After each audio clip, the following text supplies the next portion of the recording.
headlines, the Korean government announces plans to create a committee aimed at radically remodeling the country, with safety being the key word after the April ferry disaster. Korea's state audit agency's report on the ferry disaster points the blame on a series of negligence and corruption on the part of the government. And Samsung Electronics tips that its second quarter operating profit declined to a two-year low, hit by the strong Korean won and slowing demand for smartphones in China. Hello, welcome to the show. I am Kang Tae in Seoul. The Korean government and its prime ministers announced plans for a new committee aimed at radically remodeling the country in the wake of the April ferry disaster. Choi Yoo-sun starts us off. The government has put forth a new plan to have civilians take part in President Bak's national reform drive. Having the government and civilians take part in the National Reform Committee under the Prime Minister's office, I plan to establish a joint participation system. In an address to the nation Tuesday, the Prime Minister said the committee will gather public opinion on reforms and ways to improve national safety and rooting out social corruption. This comes after President Bak pledged sweeping reforms within the government and the public sector in response to April's deadly ferry disaster. Chung added the committee will mainly focus on bolstering public awareness and safety inspections. After a thorough discussion at the committee, we will finalize a master plan on safety innovation, a blueprint for safer Korea by next February. Vowing to set a framework for public reform within the month, the Prime Minister also urged the Parliament to support a swift passage of government restructuring and reform-related bills. A key part of President Bak's restructuring plan includes establishing a safety ministry to oversee management of all forms of natural and man-made disasters. Prime Minister Chung, who was retained after he resigned to take responsibility for the government's lax response to the ferry accident, also promised the public that he would communicate better with the people, as well as political parties, and not hesitate in delivering public opinion to the president. Choi Yoo-sun, ARIRANG News. And the state audit agency released a report on this Tuesday, placing a lot of blame on the government's negligence and corruption for the hundreds of deaths in the ferry disaster. Park Ji-won has more. It's around 3 p.m. on April 16th, about 6 hours after the Sewol ferry first encountered trouble. Officials from the Coast Guard and a rescue team communicate about the situation at the accident site.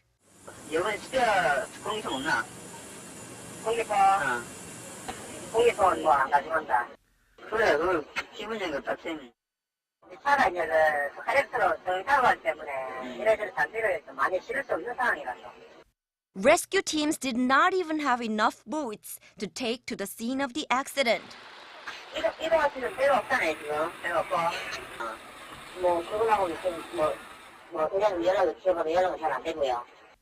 These sound bites were made public during the ongoing parliamentary probe into the ferry disaster.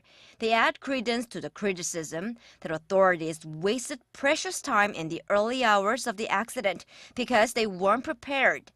The Board of Audit and Inspection also found that information provided on a form submitted by the ferry operator to receive a navigation license for the Sewol ferry was altered, and that the local Maritime Affairs Administration failed to catch it.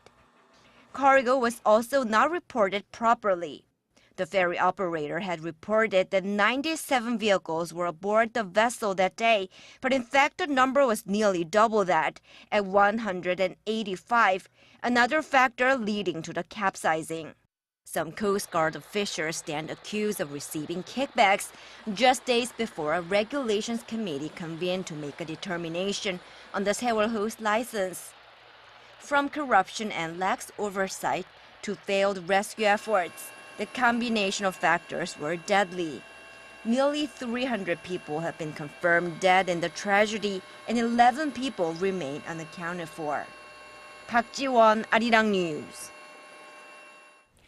Korea's new finance minister nominee Choi Kyung-hwan has promised all-out efforts to boost domestic demand to lead the economy out of a low-growth trap. During his confirmation hearing on this Tuesday, Choi said he wants to make it easier for home buyers to get mortgage loans from banks. Kim Young-gil gives us a peek at what may be the country's economic roadmap for the remainder of the Park administration. Finance Minister nominee Choi Kyung-hwan says his initial focus will be removing red tape and other restrictions that make it difficult for consumers to buy a home. In his parliamentary confirmation hearing Tuesday, Choi said one area he will attend to urgently is easing what he called outdated restrictions on housing loans.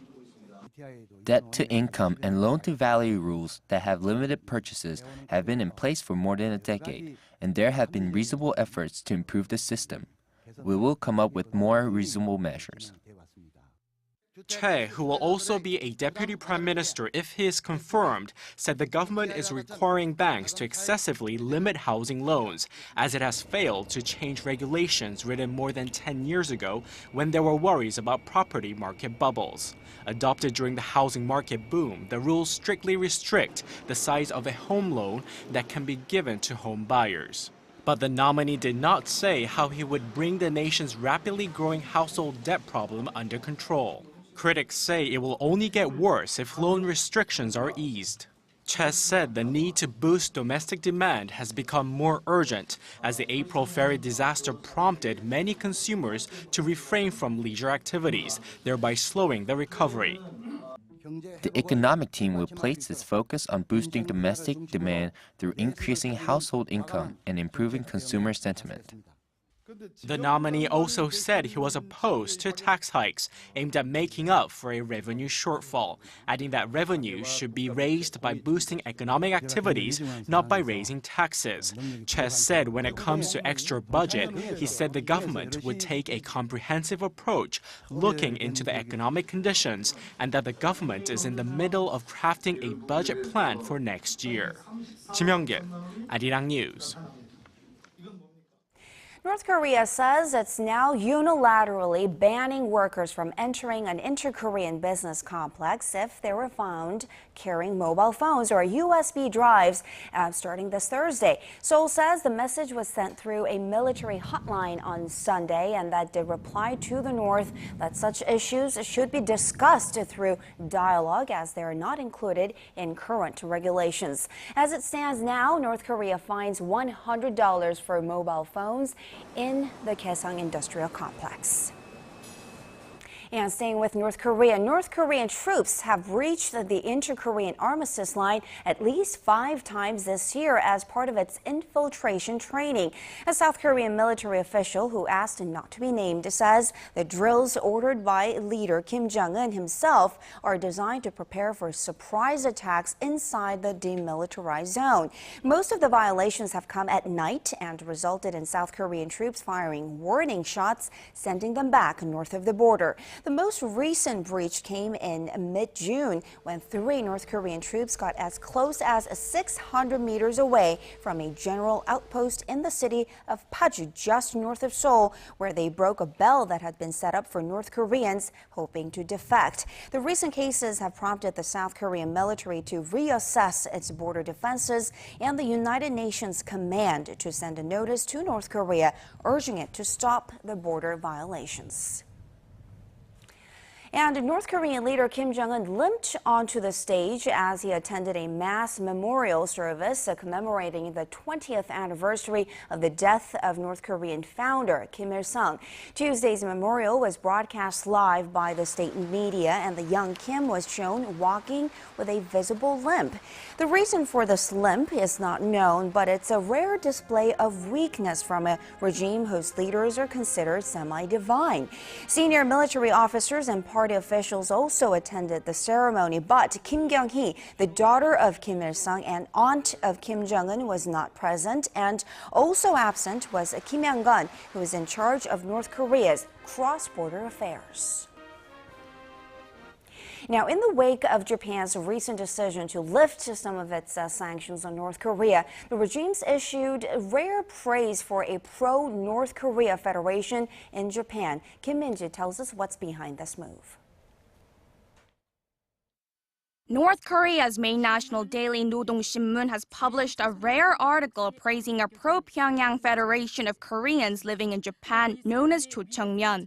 Titled The Legend of Love Engraved in the History of North Koreans in Japan, the article says late leader Kim Il-sung showed great interest in the planning and construction of the Mangyongbong, a vessel that was used to carry North Koreans and Federation officials to Pyongyang.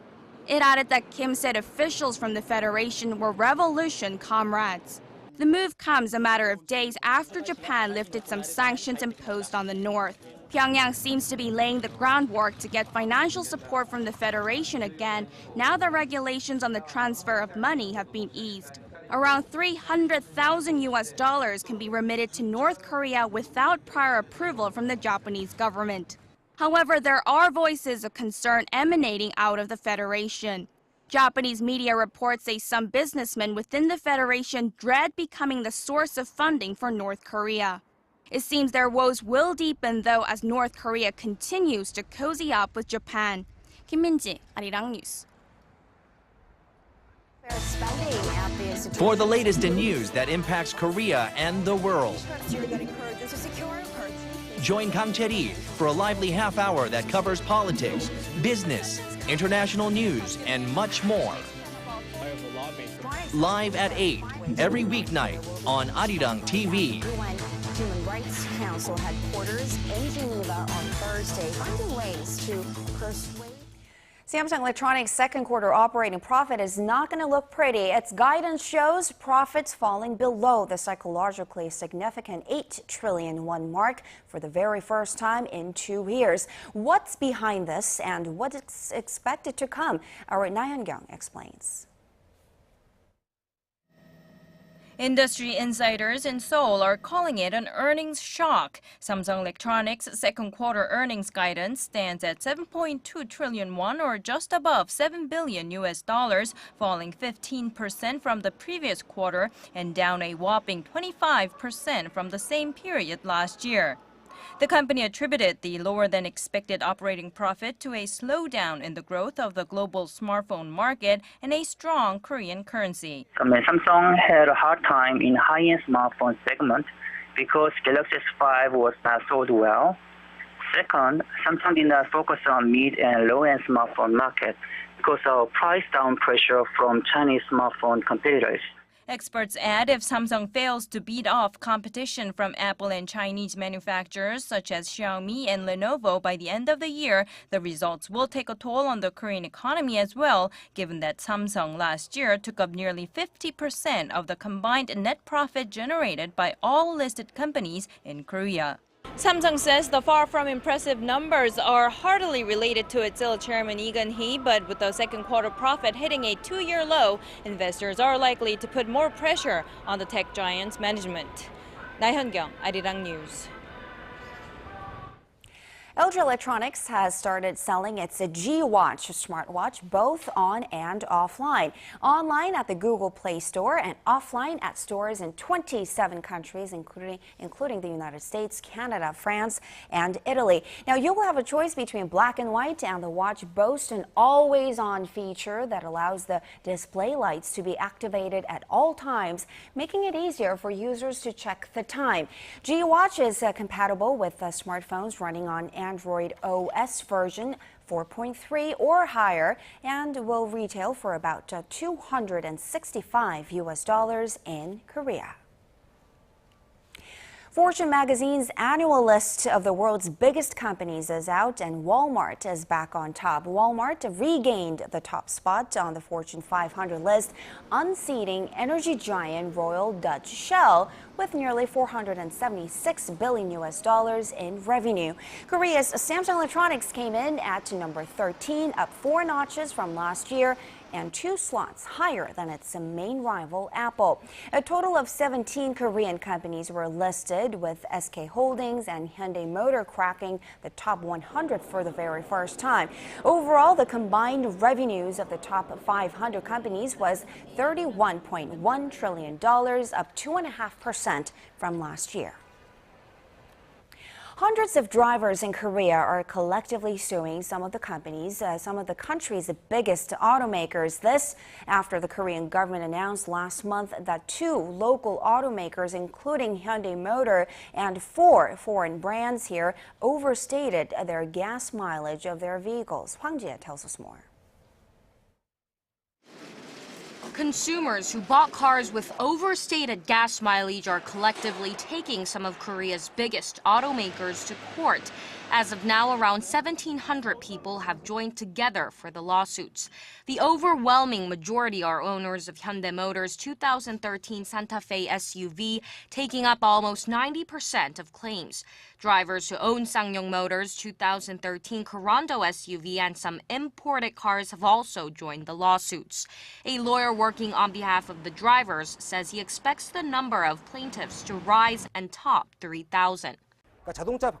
We believe automakers have a warranty responsibility since the vehicles have a flaw in a key factor that measures performance. And the Land Ministry has already verified that there is a problem with the vehicles. The plaintiffs are seeking between $650 to $3,000 each in compensation. The damages they claim include factors like the extra money they've spent on gas and mental stress. But with the Land Ministry and Industry Ministry divided over the correct way of calculating fuel efficiency, pundits are expecting a fierce legal battle. The Industry Ministry says that the difference between the stated and actual gas mileage of the 2 local car brands remain within the legally allowable level of 5%, while the Land Ministry says they don't. Even if the plaintiffs win, it doesn't mean all of the 110,000 people who own the models in question will receive compensation. Only those who filed a claim will receive a payout. That's because Korea doesn't allow class action lawsuits except for those involving securities. Hwang Jie, ARIRANG News.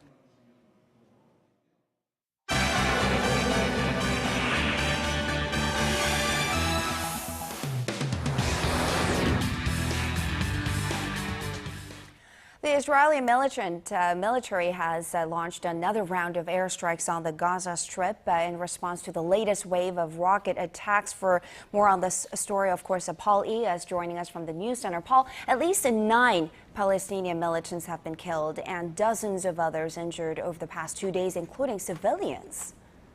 That's right. It marks the highest death toll in years for this conflict, and that figure is expected to rise as Israel intensifies its military offensive against the militant group Hamas. Dozens of tanks and bulldozers were seen lining up near the Gaza border on Tuesday in what Israeli military officials are calling the first stage of Operation Protective Edge. Tel Aviv has also called up several hundred reserve troops and said it was prepared to mobilize a ground incursion. The move comes as Israel bombarded about 50 targets inside the Gaza Strip with aerial and naval assaults. We are currently taking the necessary precautions to both be prepared for an escalation. We have forces on the ground. We've utilized all of our defensive mechanisms, Iron Dome, and our Air Force in order to protect and safeguard the civilians of the State of Israel. Hamas has threatened a, quote, earthquake in response to Israel's attacks, while claiming responsibility for some 40 rockets that were fired a day before. The surge in violence has raged since the kidnapping and killing of 3 Israeli youths last month and a Palestinian teen last week. In the latest update to that investigation, Israeli police say 3 of the 6 Jewish suspects arrested have confessed to murdering 17-year-old Mohammed Abu Qadir. Now, from Heathrow in London to Dubai International, many major airports around the world have begun adopting enhanced security measures for direct flights to the United States. What do these new security rules entail? Well, air passengers bound for the United States will be subject to random screenings to check their electronic devices. That includes everything from cell phones, laptops, and tablets to even cameras and game consoles. Although the new rules are no doubt inconvenient, experts say the threat is very real. The measures were announced last week by U.S. officials amid concerns that al-Qaeda-based terrorist groups were working on developing bombs that can evade security screenings. However, some international travelers say the new measures infringe on their rights. Bad guys are bad guys, and they'll always find some way if they're really truly determined. And we'll do our best to stop them, but at the end of the day, we can't. If we cease to live our lives like normal people, then they win just the same. It's recommended that you charge your mobile devices before you head to the airport. TSA security agents may ask travelers to turn on their devices to prove they're not hollowed out and packed with explosives.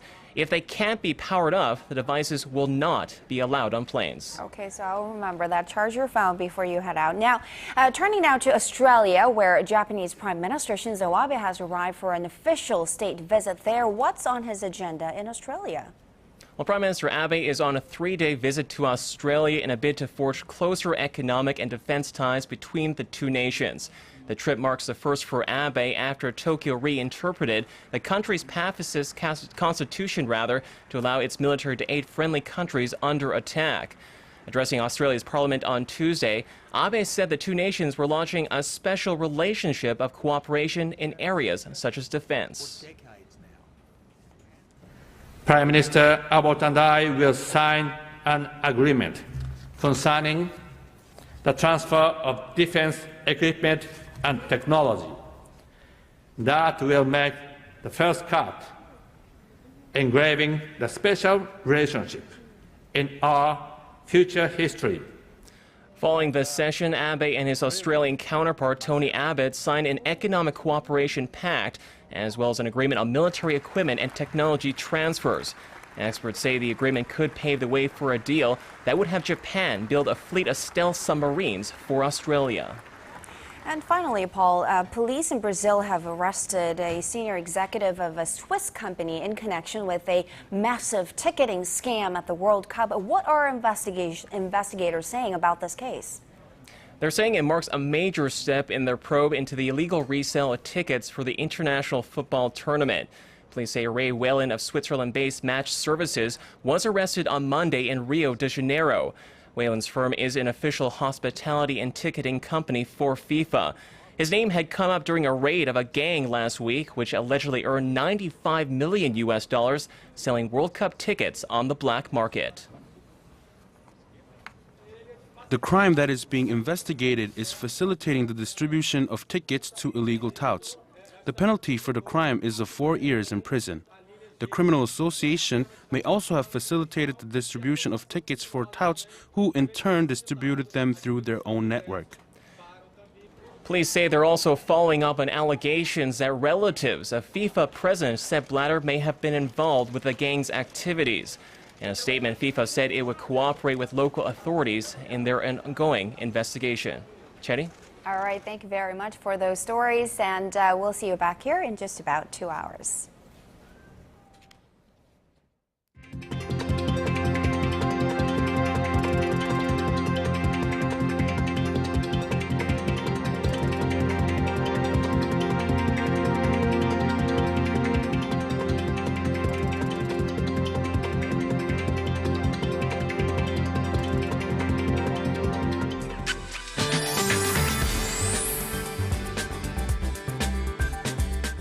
Let's now check on weather with our Kim Bo-kyung at the Weather Center. Bo-kyung, so all eyes are on Japan and Super Typhoon Noguri, right? That's right. The typhoon is sweeping through Okinawa at a maximum rate of more than 50 meters per second, that accompanied by heavy downpour. Now, the typhoon should affect us here in Korea, and a typhoon watch has been issued for waters south of Jeju, and it is expected to hit Jeju by early Wednesday morning.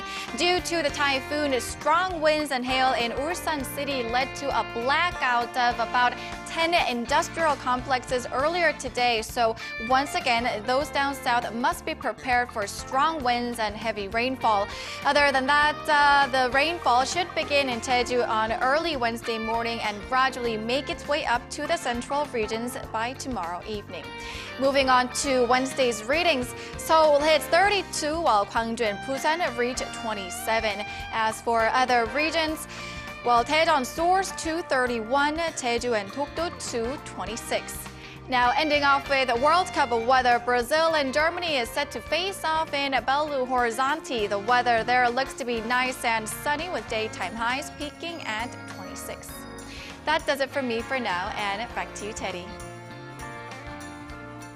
Well, Young, thank you very much for that. And that will do it for this edition of ARIRANG News at 8. Thanks for watching.